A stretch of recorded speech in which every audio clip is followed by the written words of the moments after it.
Alors, nous sommes maintenant rendus au procès civil de Jésus. Ce procès, conduit par Pilate, va se dérouler en plusieurs étapes.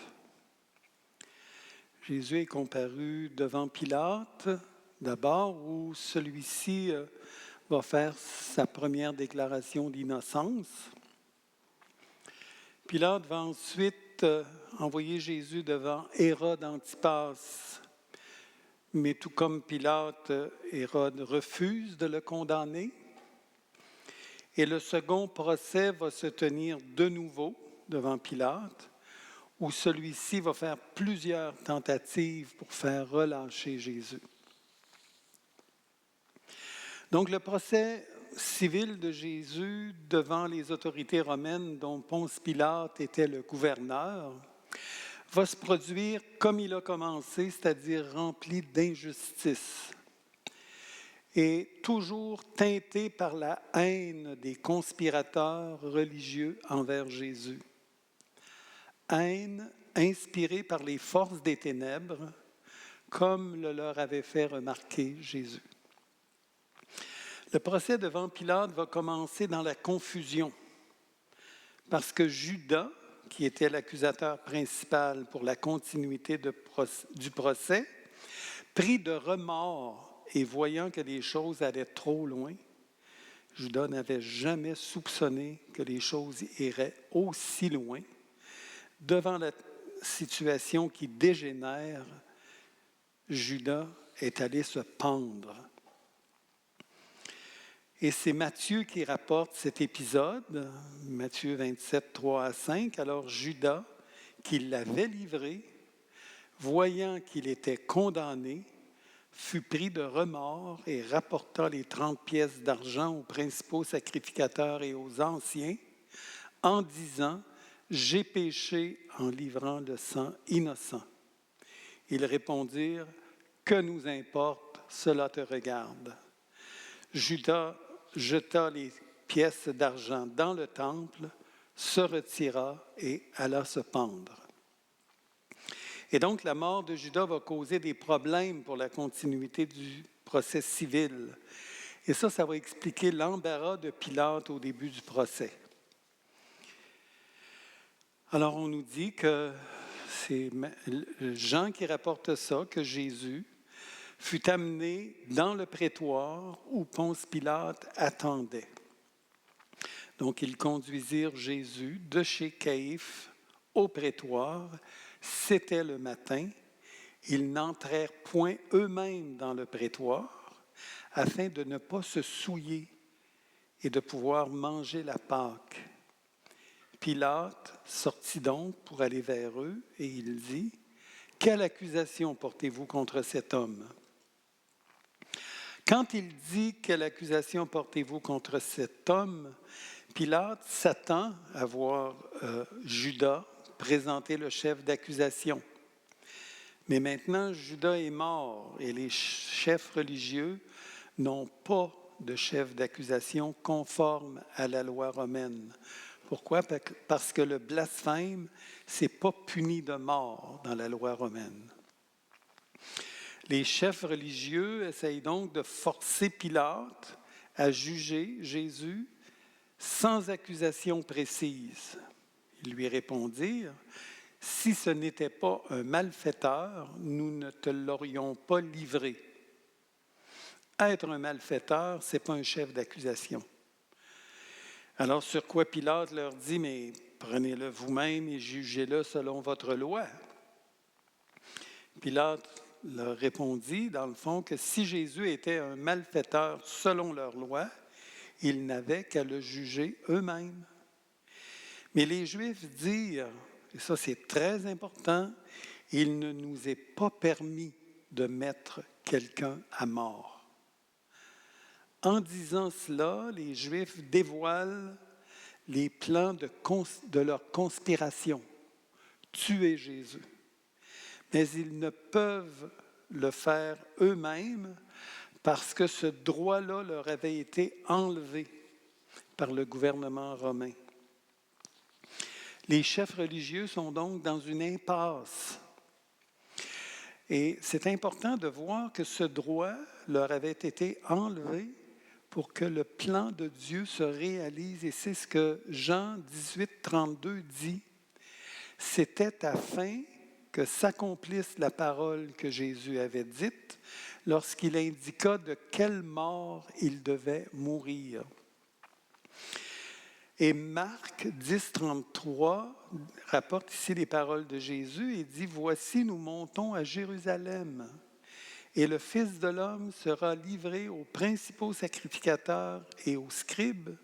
Ils le condamneront à mort et ils le livreront aux païens, en parlant des Romains. » Et Matthieu 26, 2 dit « Vous savez que la Pâque a lieu dans 2 jours et que le Fils de l'homme sera livré pour être crucifié. » Donc ces versets montrent clairement que la mort du Messie était providentiellement voulue par Dieu, telle que prophétisée. Et le Messie devait mourir par la crucifixion, mais la crucifixion n'était pas un mode d'exécution juif. La crucifixion était un mode d'exécution romain. Donc, devant le refus de Pilate de juger Jésus, s'il n'a pas une accusation spécifique basée sur la loi romaine, les chefs religieux présentèrent une fausse accusation. Et c'est Luc qui rapporte ça, Luc 23, 2, qui dit « Ils se mirent à l'accuser, disant « Nous avons trouvé cet homme excitant notre nation à la révolte, empêchant de payer le tribut à César et se disant lui-même Christ roi. » Et on sait que c'était complètement faux, que Jésus n'avait jamais empêché personne de payer le tribut à César. Au contraire.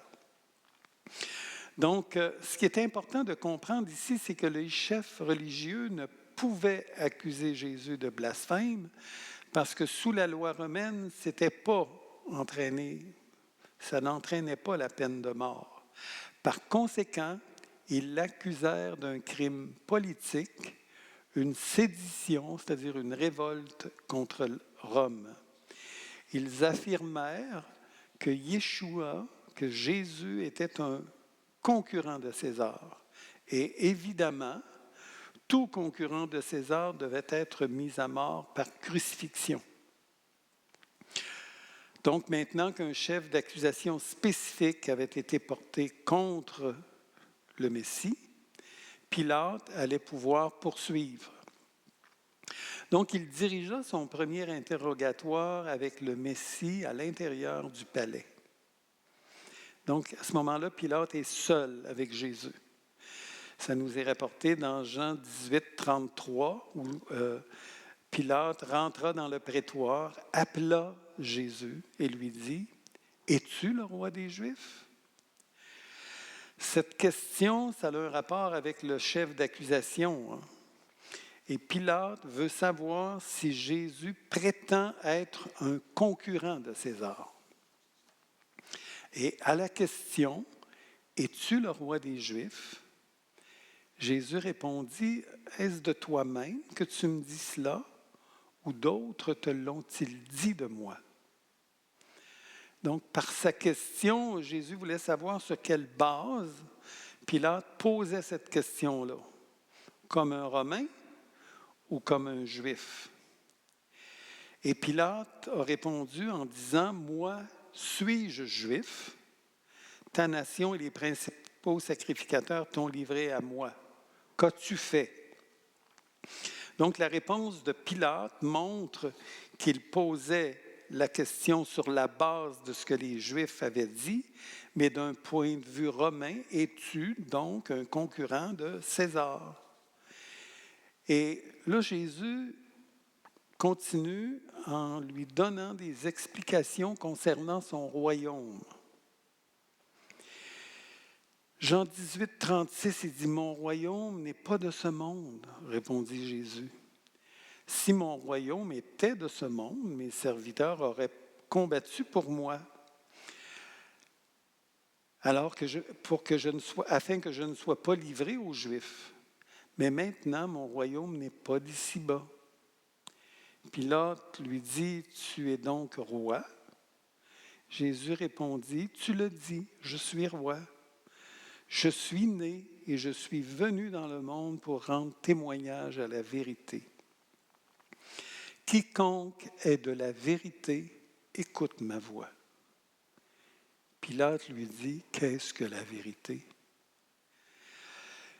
Cet entretien privé permit à Pilate de déterminer que Jésus n'était pas un concurrent de César. Jésus se présentait comme le roi de la vérité et l'air un peu méprisant de la question de Pilate, « Qu'est-ce que la vérité? » démontre dans le fond qu'il considérait Jésus comme un roi idéaliste. Mon royaume n'est pas de ce monde, là, pour Pilate, là, c'était vraiment idéaliste. Donc, le résultat de cet entretien privé-là fut la première déclaration d'innocence du Messie. Donc, après avoir dit cela, il sortit de nouveau pour aller vers les Juifs et il leur dit, « Je ne trouve aucun crime en lui. » Pour Pilate, Jésus n'était pas coupable de l'accusation que les chefs juifs avaient portée contre lui. Et à ce moment précis là, du procès, le verdict de Pilate est sans équivoque, cet homme ne constitue pas une menace pour Rome. Donc, la première déclaration de l'innocence du Messie suscita de vives réactions de la part des autorités juives. C'est Marc qui rapporte ça, Marc 15, 3 à 5. Les principaux sacrificateurs portaient contre lui plusieurs accusations. Pilate l'interrogea de nouveau, « Ne réponds-tu rien? Vois de quelle chose il t'accuse. » Et Jésus ne donna plus aucune réponse, ce qui étonna Pilate. Donc Pilate savait que Jésus était innocent et il souhaitait le relâcher, mais il était complètement décontenancé par le silence de Jésus qui ne se défendait pas et par les réactions complètement démesurées de la foule. Finalement, une observation des chefs religieux juifs à Pilate lui offre l'opportunité de sortir du dilemme. C'est Luc qui rapporte ça dans Luc 23, 5, mais ils insistèrent et dirent, « Il soulève le peuple en enseignant par toute la Judée, depuis la Galilée où il a commencé jusqu'ici. » Quand Pilate a entendu de la Galilée, il demanda si cet homme était galiléen. Et ayant appris qu'il était de la juridiction d'Hérode, il le renvoya à Hérode, qui se trouvait aussi à Jérusalem en ces temps-là. Donc, la mention de la Galilée, ça permet vraiment à Pilate de se sortir de son embarras, parce que la Galilée était alors sous la juridiction d'Hérode Antipas. Jésus est donc amené devant Hérode, et Luc raconte ça, Luc 23, du verset 8 à 12. Lorsqu'Hérode vit Jésus, il en eut une grande joie, car depuis longtemps, il désirait le voir à cause de ce qu'il avait entendu dire de lui, et il espérait qu'il le verrait faire quelques miracles. Il lui adressa beaucoup de questions, mais Jésus ne lui répondit rien. Donc, le Messie ne répond jamais aux accusations et ne fit rien pour satisfaire la curiosité d'Hérode en accomplissant un miracle. Et Luc continue en disant que les principaux sacrificateurs et les scribes étaient là et ils l'accusaient avec violence. Hérode, avec ses gardes, le traita avec mépris. Et après s'être moqué de lui et l'avoir revêtu d'un habit éclatant, il le renvoya à Pilate. Donc, Hérode réagit mal au silence de Jésus en chargeant ses soldats de le revêtir comme un roi dans le but de se moquer de lui. Le résultat de cette seconde phase du procès civil fut une déclaration supplémentaire d'innocence, car Hérode refusa de prononcer la sentence de mort sur le Messie. Le second procès va donc se poursuivre devant Pilate. Et quand Hérode Antipas renvoya Jésus à Ponce Pilate, ce dernier commença à faire plusieurs tentatives pour faire relâcher Jésus. Et la première tentative de Pilate pour faire relâcher Jésus est rapportée dans Luc 23, 13 à 15. Pilate, ayant rassemblé les principaux sacrificateurs, les magistrats et le peuple, leur dit, et à ce moment-là, il est à peu près 7-8 heures du matin, « Vous m'avez amené cet homme comme excitant le peuple à la révolte, et voici, je l'ai interrogé devant vous, et je ne l'ai trouvé coupable d'aucune des choses dont vous l'accusez. Hérode non plus, car il nous l'a renvoyé, et voici, cet homme n'a rien fait qui soit digne de mort. » Donc, dans le fond, Pilate dit aux chefs religieux qu'Hérode Antipas l'avait trouvé innocent. Ce fut la seconde déclaration d'innocence de Jésus. Et Pilate lui-même réitère que Jésus était innocent. Ça, c'est la troisième déclaration d'innocence prononcée par Pilate. Le fait de déclarer qu'Hérode avait trouvé Jésus innocent, prouvant ainsi que son propre jugement était juste, ça n'a pas satisfait du tout la foule, ça n'a pas convaincu la foule. Et Pilate va donc tenter de faire relâcher Jésus en offrant au peuple le choix entre Jésus et Barabbas. Choix qu'il ne pouvait refuser parce que Barabbas était un criminel reconnu. C'est Matthieu 27, versets 17 à 19, qui dit cela, comme ils étaient assemblés. Pilate leur dit, « Lequel voulez-vous que je vous relâche? Barabbas ou Jésus qu'on appelle le Messie? » Car ils savaient que c'était par envie qu'ils avaient livré Jésus. Pilate savait très bien que c'était par envie que les chefs religieux avaient livré Jésus. Et à ce moment précis de la procédure, Pilate reçoit un message de la part de sa femme.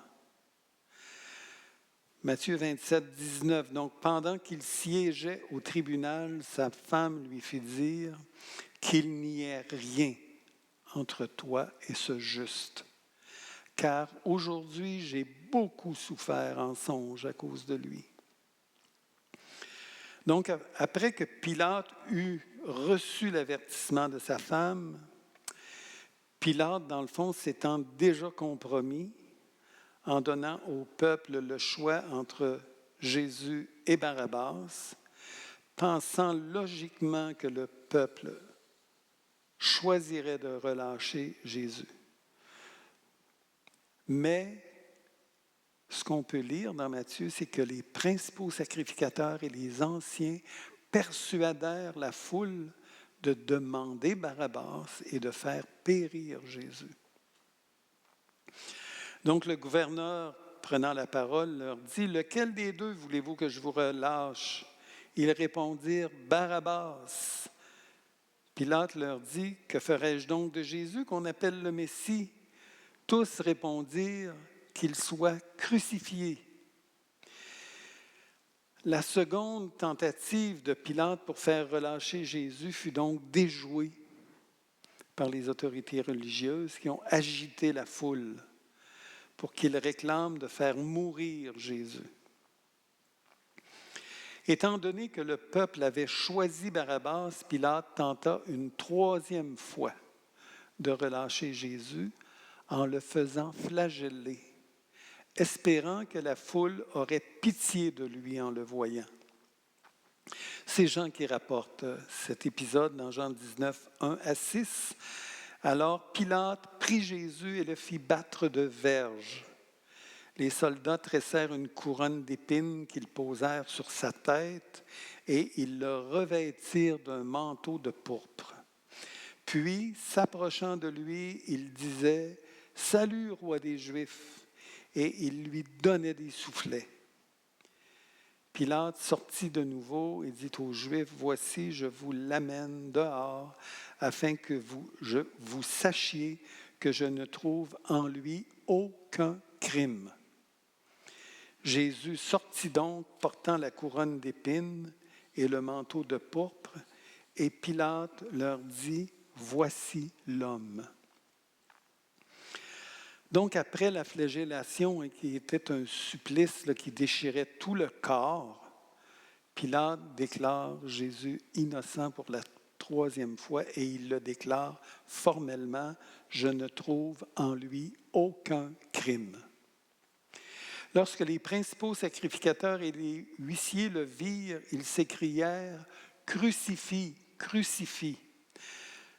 Donc, au lieu d'avoir pitié de Jésus en le voyant tout ensanglanté, les principaux sacrificateurs et les huissiers demandent encore qu'il soit crucifié. Pilate leur dit, « Prenez-le vous-même et crucifiez-le, car moi je ne trouve point de crime en lui. » Pilate réitère son jugement, « Je ne trouve aucun crime en lui. »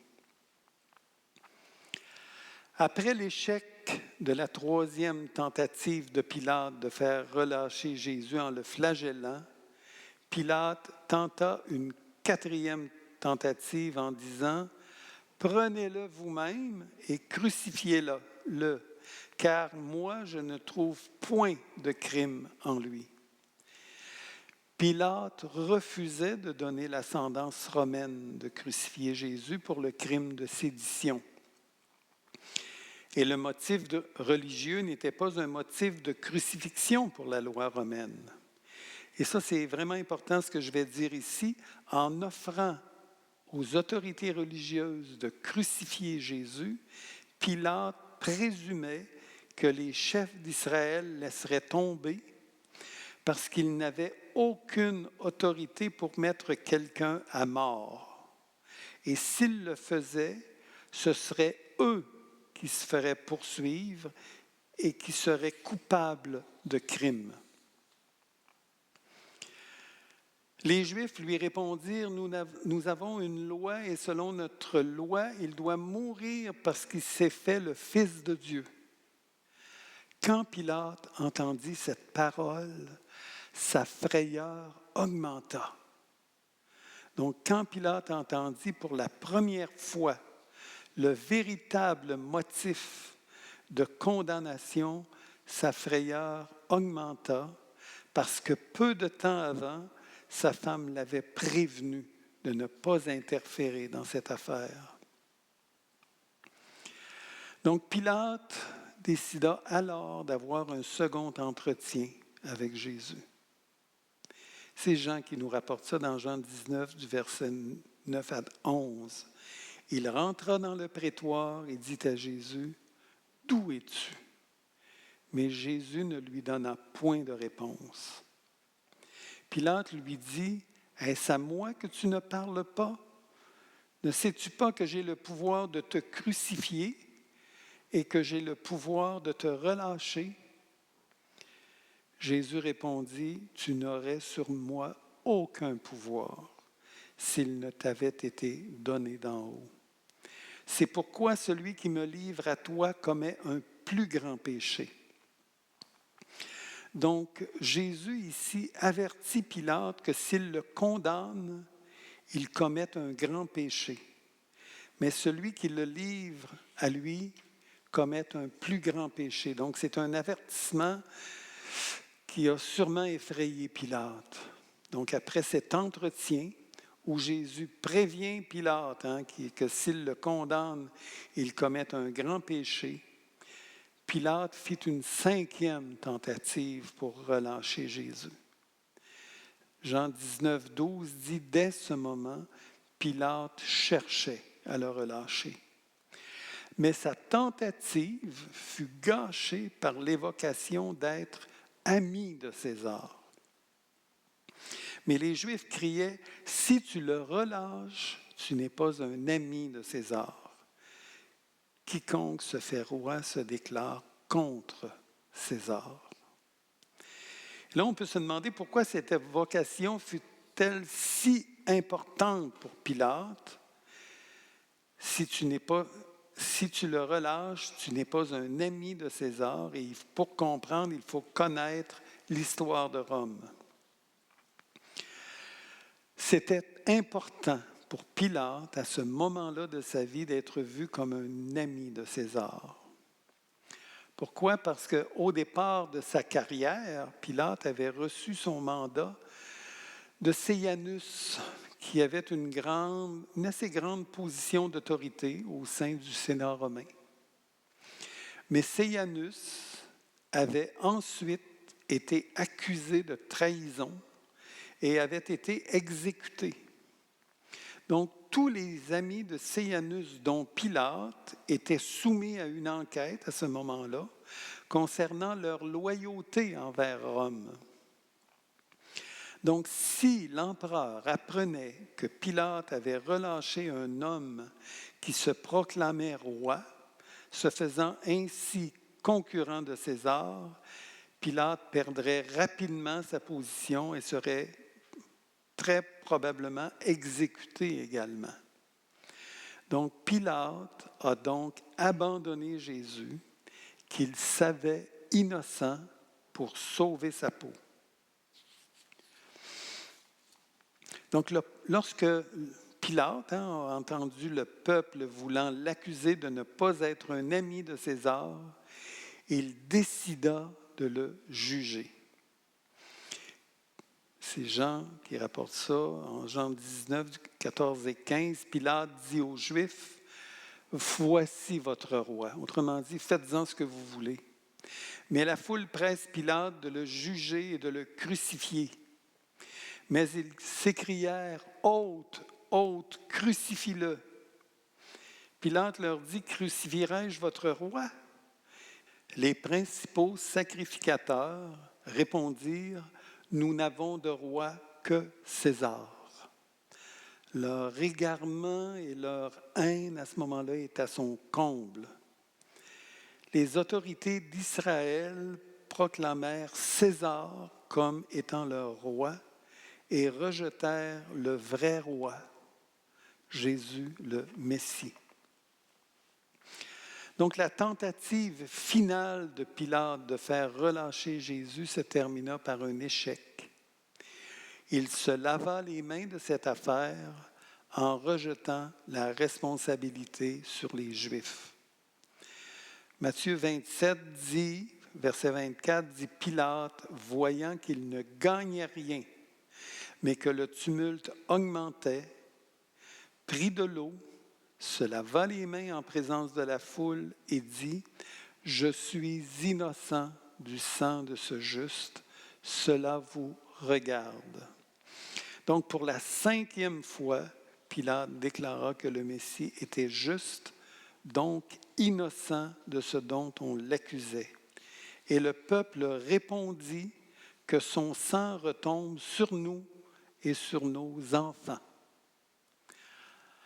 En disant que son sang retombe sur nous et sur nos enfants, les Juifs se sont placés eux-mêmes sous une malédiction. Et cette malédiction-là fut accomplie en l'an 70 de notre ère. À cette époque-là, Jérusalem fut détruite, le temple fut incendié et les Juifs furent tués et dispersés partout dans le monde. Pilate ne pouvait en aucune façon se laver les mains du sang de Jésus. Il était la seule autorité humaine ayant le pouvoir de condamner ou de relâcher Jésus. En l'an 36, on sait que l'empereur Caligula a fait exiler Pilate en Gaule, et peu de temps après son bannissement, Pilate se suicida. Finalement, Pilate donna son verdict après leur avoir demandé de nouveau. Et on a ça dans Matthieu 27, 17. Pilate leur dit, « Lequel voulez-vous que je vous le relâche? Barabbas ou Jésus qu'on appelle le Christ? » Et ils s'écrièrent tous ensemble, « Fais mourir celui-ci et relâche-nous Barabbas. » Et finalement, Pilate donna son verdict final. Pilate dit que ce qu'il demandait serait fait. Il relâcha celui qui avait été mis en prison pour sédition et pour meurtre et qu'il réclamait, et il livra Jésus à leur volonté. Pilate donna donc le verdict romain et condamna le Messie à mort par crucifixion sous l'accusation de sédition, et Barabbas fut relâché, lui qui était vraiment coupable de révolte contre Rome. Il y a une observation qui est très importante à noter concernant le nom de Barabbas. Barabbas est formé de deux mots, Bar et Abba, qui signifient fils du Père. Barabbas était un fils criminel, donc un faux fils du Père. Et dans ce procès, le faux fils du Père fut innocenté et fut choisi à la place du vrai fils du Père. Jésus, reconnu innocent à plusieurs reprises, fut condamné pour le motif dont Barabbas était coupable. Et Barabbas, coupable du crime précis dont Jésus était accusé, c'est-à-dire de sédition et de rébellion contre Rome, fut relâché. La substitution pour l'acte de condamnation est importante ici de comprendre. Le Messie mourut à la place de celui qui méritait la mort. Jésus, qui était innocent, mourut pour que le coupable puisse être libre. Et cette substitution-là s'applique à chacun de nous. Aux yeux de Dieu, nous sommes tous coupables parce que nous sommes tous des pécheurs. Jésus est mort à notre place pour que nous puissions être libres.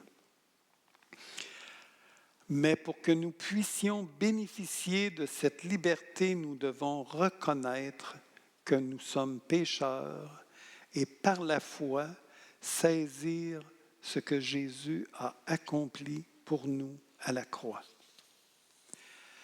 Après que Pilate eut prononcé son verdict, Jésus fut amené effectivement pour être crucifié. Et c'est ainsi que prit fin le procès le plus célèbre de toute l'histoire et auquel est relié le destin éternel de tous les humains. L'apôtre Pierre, dans sa première épître, déclare que Jésus, qui était juste, est mort pour des injustes afin de nous conduire à Dieu. On a ça dans 1 Pierre 3, 18. Christ aussi a souffert une fois pour les pécheurs, lui juste pour des injustes, afin de nous amener à Dieu. Mais pour que nous puissions être déclarés justes, Jésus a dû devenir péché pour nous. Et c'est l'apôtre Paul qui dit ça dans 2 Corinthiens 5, 21. Celui qui n'a point commis le péché, il l'a fait devenir péché pour nous, afin que nous devenions en lui justice de Dieu. La question qui se pose à nous aujourd'hui, c'est que faisons-nous de la justice que Christ nous a acquise par sa mort sur la croix? Seul Jésus, le Fils de Dieu, pouvait satisfaire la justice de Dieu le Père parce qu'il était innocent de tout péché. Il est le personnage incontournable pour notre salut éternel et pour que nous soyons déclarés justes aux yeux de Dieu. Prions. Notre Père céleste, notre grand Dieu, tu as permis que ton Fils unique, ton bien-aimé, comme tu l'appelles, Jésus, soit injustement condamné, qu'il soit puni à ma place et porte le châtiment qui me donne la paix. Seigneur Jésus, tu as accepté la mort infâme d'un criminel en croix, bien que tu n'aies été coupable d'aucune faute.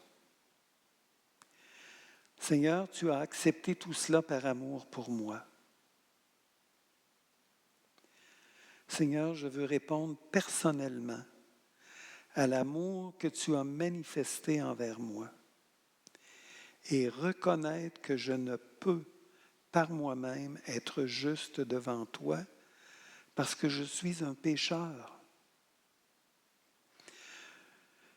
Je reçois donc par la foi ta justice et la grâce que tu m'offres de devenir ton enfant.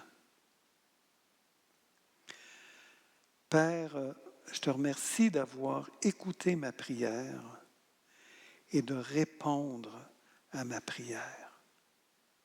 Amen.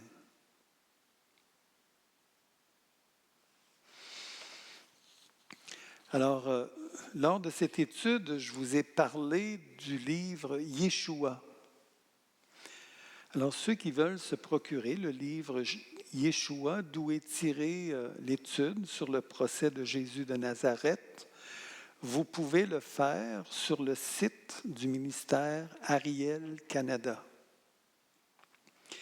Il est disponible en format électronique au coût de 25 $.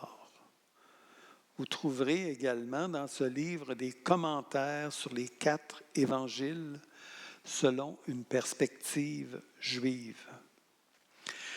Donc, on se dit à dimanche, où cette fois-là, nous allons regarder les différents événements qui se sont produits à la résurrection.